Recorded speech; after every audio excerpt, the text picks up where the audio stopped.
Time now for everybody's favorite guessing game, What's My Line?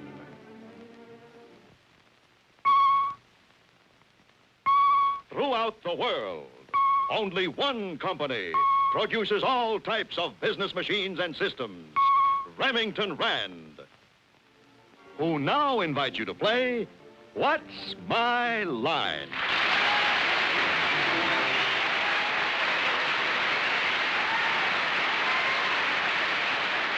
Now let's meet our award-winning What's My Line panel. First, the delightful star of stage and television, Miss Arlene Francis.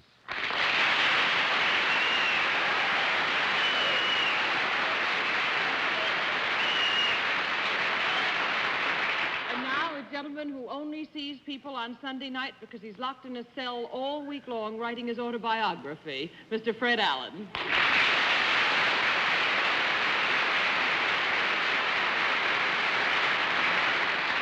Thank you very much. Ladies and gentlemen, I am a man of few words. Our next panel member is Miss Dorothy Kilgallen.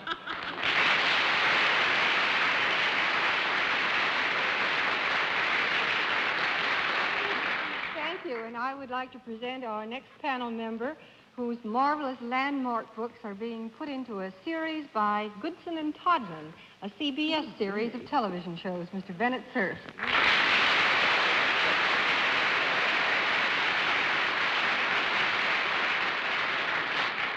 Now it's my pleasure to introduce our glib, facile, grandiloquent panel moderator, our own great pretender, John Charles Daly.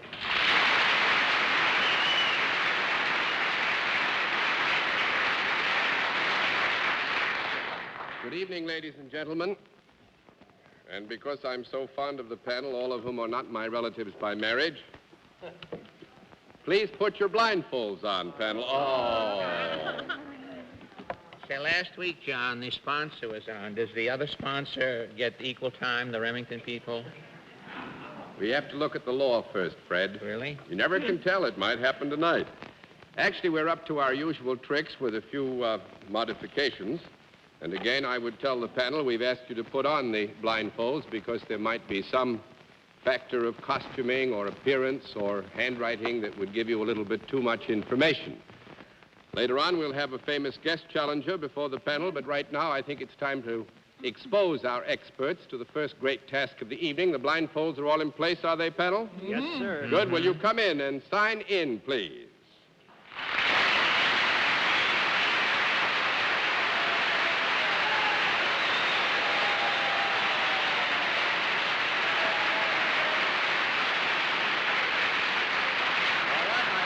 Ask you, first of all, if you are aware of our scoring system. Do you know how we score this operation? I think I do. Fine. If you do that, let's let everybody at home and our vociferous friends here in the theater know exactly what your line is.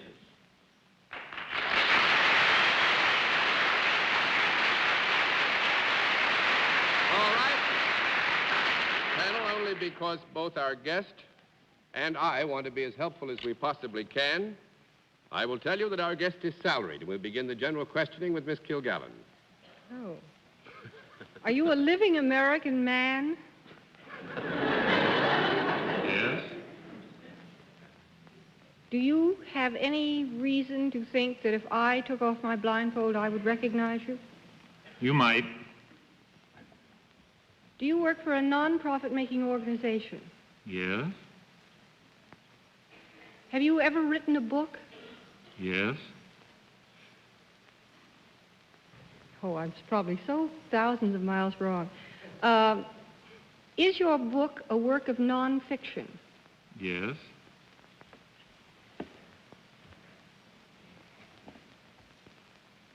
Are you associated with the New England states rather than some other part of America? No. 1 down and 9 to go, Mr. Cerf. Well, You were thinking of Senator Kennedy, weren't you? yes, I was. So was I. Sounds like it. Have you ever been elected to an office in the United States? No. 2 down and 8 to go, Miss Francis. Now then. Does your nonfiction book have to do with sights that are seen rather than people? Would you like to do that all over again? Lady, are you specifically referring to a travel book, for instance, Miss Francis? Yes, I was. And would you like to specifically ask if the book which is now in question is a travel book of one kind or another? Of course, to get a no answer by you having that put directly into my mouth is terribly irritating, John. All right, I'll give it to you right But away quick. It's not a travel book. Yes, 3 that's down right. and 7 to go, Mr. Allen. Well, is it a... you're not a politician. You're not in the political field, I assume. No. Yes, our guest is not, no. Are you in the educational or teaching field? Yes. You're not in the religious field? No. 4 down and 6 to go, Miss... Wait a minute. yes. That's one of those. Quiet. Yes, you are not. Come 2, take 6 when the affirmative, nothing. Well, is it an inspirational book? No. Well, You hope so. not in the terms, I think, which are normally applied to books described as inspirational. That will make it 4 down and 6 to go, Miss Kilgallen. Is it prose rather than poetry? Yes. Has it ever been on the bestseller list? Has it ever been on the bestseller list? Yes. Do you do something else besides write? Yes. Do you do it east of the Mississippi? Yes. I'm no way. Why? Are you connected with an institution of learning? Yes. Is it a university? Using the term loosely, I think we would agree it's a university. How loose can you get with the university? Well, I would say this, that if you'd like us to put a strict interpretation on it, you can have a no very No. quickly. All right. Is it... Oh. Are you related to anyone who is also famous? No, I would say not. That makes it 5 down and 5 to go, Mr. Cerf. You say that you have never been elected to an office. That is correct. Well, that eliminates Governor Stassen. Were you worried about eliminating him? Well, is your book on the bestseller list at the present time? No. 6 down and 4 to go, Miss Francis. Is this loose relationship to a university perhaps because it's a college? It is a college. Are you a professor? No. 7 down and 3 to go, Mr. Allen. Are you a student in the college? That makes it 8 down and 2 to go, Miss Kilgallen. He's doing something around Now, could we go back a little, because never have so many people on a panel been so confused, but did you say that you had reason to think that I would know you if I took off my blindfold? Yes. Have we ever met face to face? It's Or your would I- old No. school tie. But I'd know you from the papers, is that it? Yes. You got a no answer Yes, there I know on I the got a no, but I just face-to-face, wanted to hadn't you? understand what kind of a no I got. 9 down and 1 to go. No. Mr. Cerf. Well, I'm the last gasp here, and I'm dying in my tracks. Is the place that you teach anywhere in New York State? Now, wait a minute, Bennett, before you... The place where you're associated, the college with which you are associated, located in the Empire or New York State? No. That's 10 down and It's no in more to go. Connecticut? And panel, Is it in you... Connecticut? Just answer me that. No, it's not all right. Connecticut. The Citadel hasn't been in Connecticut for a long time, and General Mark Clark is now the president of the Citadel.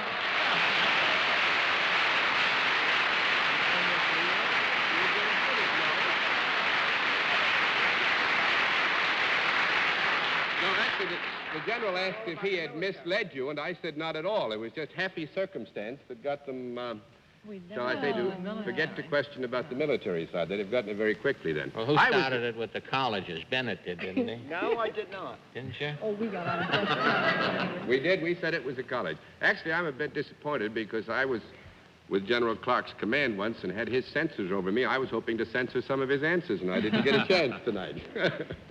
Well, how does it feel, sir, after a long and very honorable and a famous military career to be an academician, as it were?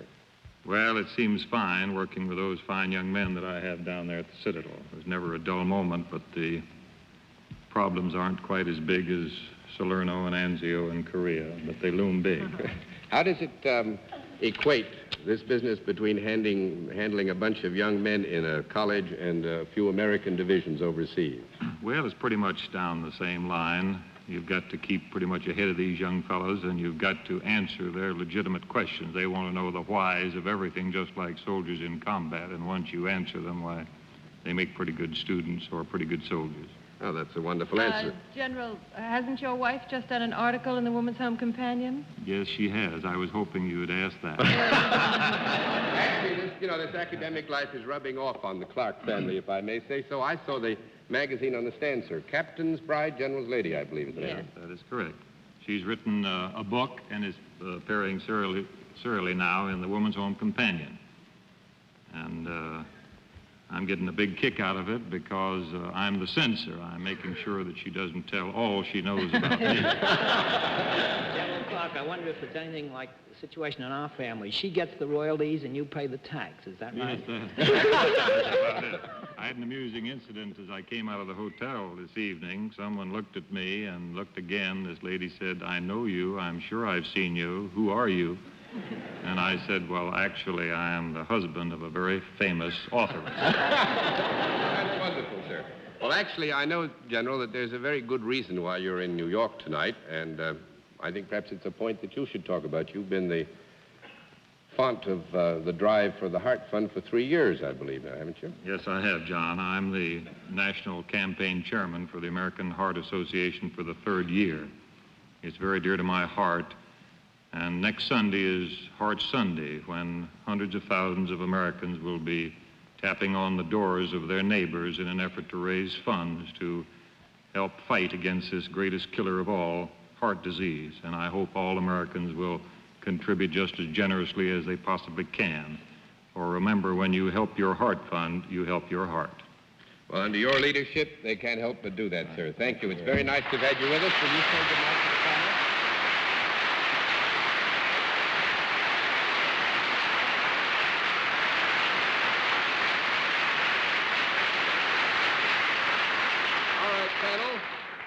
We gave you a rather rough starting challenger. Let's see what you can do with our next one. Will you sign in, please, ma'am?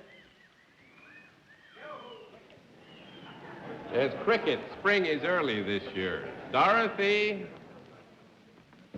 McMahon, is that right?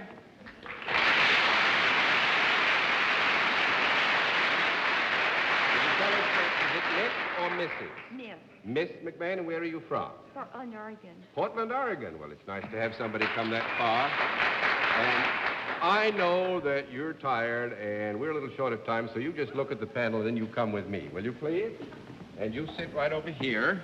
And I wonder if you're familiar with our scoring system, are you? Yes, I am. Good. Then let's let the folks at home and our friends here in the theater know exactly what your line is.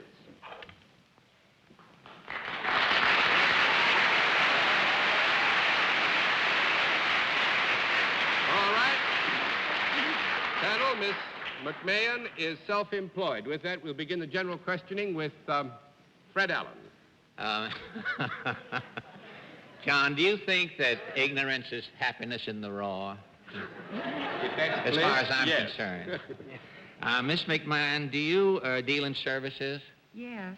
Would I be able to avail myself of your services? Yes. I would. To avail myself of your services, would I have to come to you? Yes. Yeah.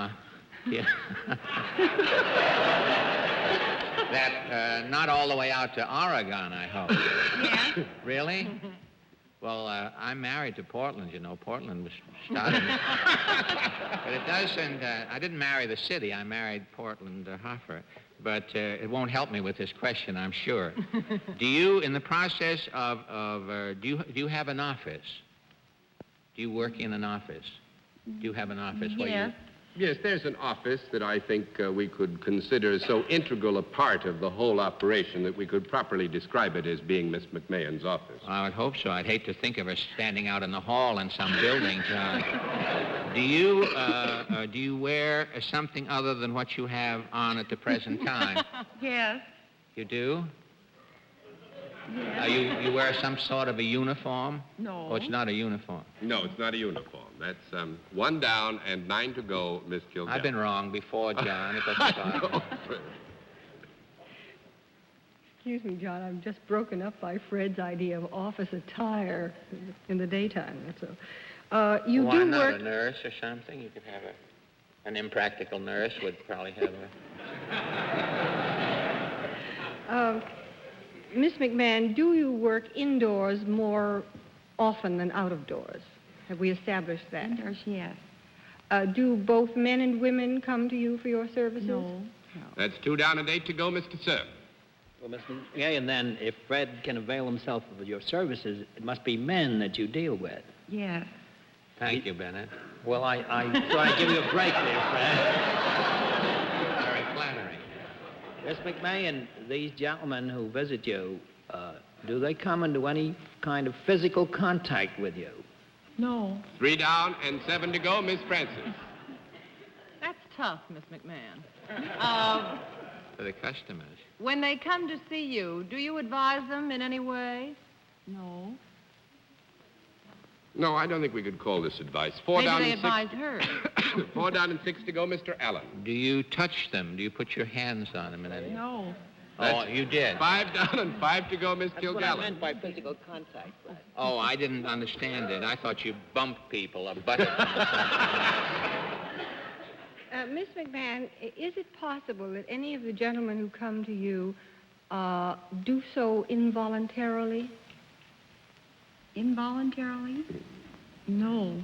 6 down and 4 to go. I'm going to give you another minute because you're not even close on this one, Miss Pam. McMahon, do you demonstrate anything or teach it? That's 7 down and 3 to go, Miss Francis. Miss McMahon, do young men come to you, too, as well as old men like Fred? Wait. I disqualify Arlene's question. I disqualify. Fred, I think the point is properly taken. You know I adore you, Fred. Oh, sure. Just the way you are. Are they... Are they very young, ever? What do you mean by very young, Miss? Well, I mean, could they be Boy Scout age? I wouldn't think so. Well, no. No, I wouldn't think so. 8 down and 2 to go. Fred, do you want to try one more? Do you work for... Is there any paperwork involved in what you do?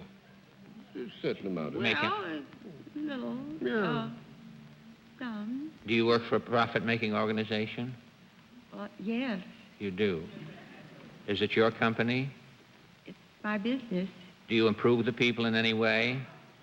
Approve the people? Not approve of them. You wouldn't let them in if you didn't. I mean, do you, Or did you say improve them? Improve them. Oh, yes, I would I say. think Yes, so, I would yes. say. Physically or mentally? Well, now, that can't be answered yes or no. Would you like to pose it as 2 I thought questions? you might have a cut rate for one night, John. Mentally. Do you improve Mentally. Now, that knocks it off. That gives it. I'm going to throw all the cards in because you weren't close, and I must say I don't blame you. Miss McMahon owns and operates a steam bath for men. She owns the business.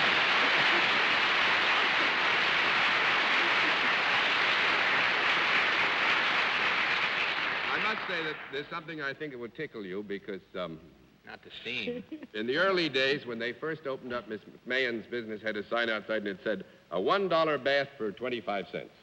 And now the sign reads, $1 bath for $1.25. That's what inflation has done to America. Thank you very much, Miss McMahon, for stumping the panel. Nice to have you in. We come to the special feature of our program, the appearance of our mystery celebrity, for which my friends on the panel are blindfolded once again. All the blindfolds in place, panel? Yes, Yes, Mr. Daly. Somebody anchor Arlene. All right, well, our mystery challenger, come in and sign in, please.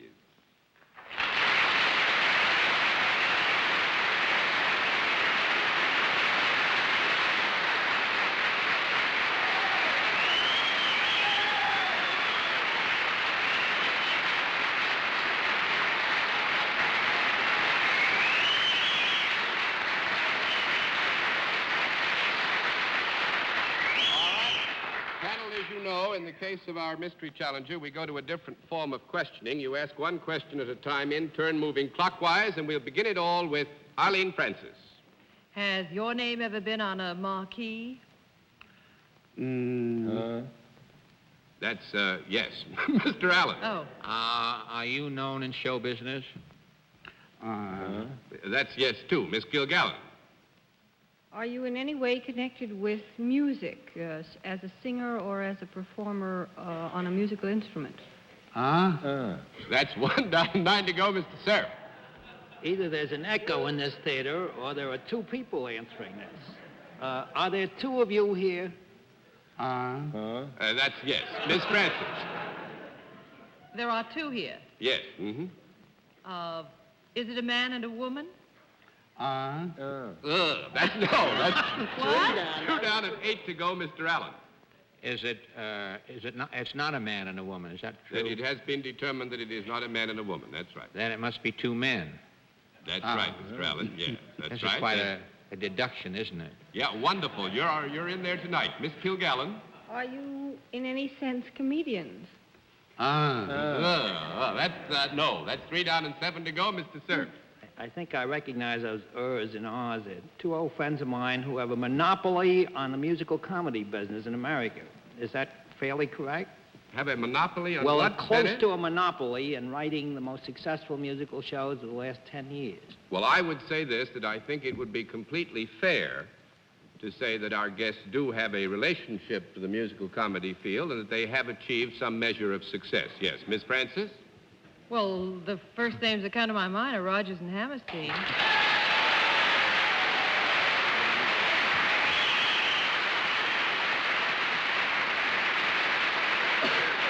I may say they're the first names that come to anybody's mind when you talk about the musical field. Thank you. Actually, this is too bad, Dick, because we ascertained early on, as the English say, that both Mr. Rodgers and Mr. Hammerstein were in the movies once. We were hoping that you'd get into the movie kick, and we could say with a perfectly straight face, yes, they're in the movies, you know, and you could run on for a long time. Yes, Mr. Allen? There's really only one theater in New York that isn't playing a Rodgers and Hammerstein picture this week. Isn't that so? And you That's can't way name uptown. I think that's playing it, Bennett. It has that wide screen. I think the rest of it's playing uptown at that other theater. No, I was going to say it was a shame to waste all of the whistling from the audience because they could have been whistling some of Dick and Oscar's tunes instead of just plain whistling, which doesn't Well, I don't accomplish think you ought much. to only talk about pictures, though. What about Pipe Dream? That's Pipe on Dream, now. yes, what Carousel, about Pipe Dream? Oklahoma. Could I ask one question now Yes, that sir. you're here, Dick Rodgers and Oscar Hammerstein? My favorite song from Carousel isn't in the picture. What happened to You're a Queer One, Julie? Jordan. Jordan. Well, that's on the cutting room floor, I'm sorry to say. Well, it's a disgrace. Mr. Allen? See, I appeared with Mr. Rodgers many years ago when he first came out of college That's with right. Lou Field's unit when Herbie and I guess you both came out of Columbia at that time, didn't you? Well, Herb didn't go to Columbia, but you sat on the edge of the footlights That's and right. dangled your feet over and played a banjo. That's right. And made jokes, and I conducted the orchestra. You were the conductor. That's right. In 19, I won't tell you what year. You were funnier than I was. I was funnier then than I am now, too. On this happy note, if I may, Dick and Mr. Hammerstein, it's wonderful of you to have taken time to come and see us, and I think the panel would all like to greet you personally. Thanks for being our Thank guest. you It's very wonderful much. to have you with us, and what nice to see you.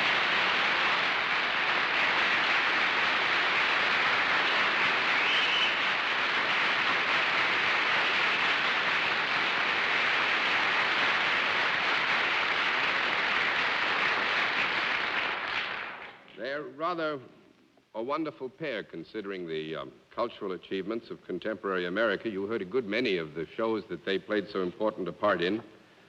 Oklahoma Carousel, Allegro, South Pacific. Poor Oscar's been trying to get that name pronounced Hammerstein now for 15 years, and people still say Hammerstein. Well, I said Hammerstein tonight, didn't I? No. No. No. All right. Put I Put quit. another $5 down. Throw another 50 over. We'll be back in just... Now, until next week, this is John Daly saying good night, Miss Arlene. Good night, John. Good night, Mr. Hammerstein. Mr. Allen. Good night, Dorothy. Good night, good night, night, Dorothy. Bennett. Good night, Arlene. Good night, Dorothy. Good night, Good Herman night, Wolf. nurse. Good night, John Charles. Good night, Bennett. And you remember, it's Oscar Hammerstein. And Pipe Thanks for Dream, too. being with us on What's My Line?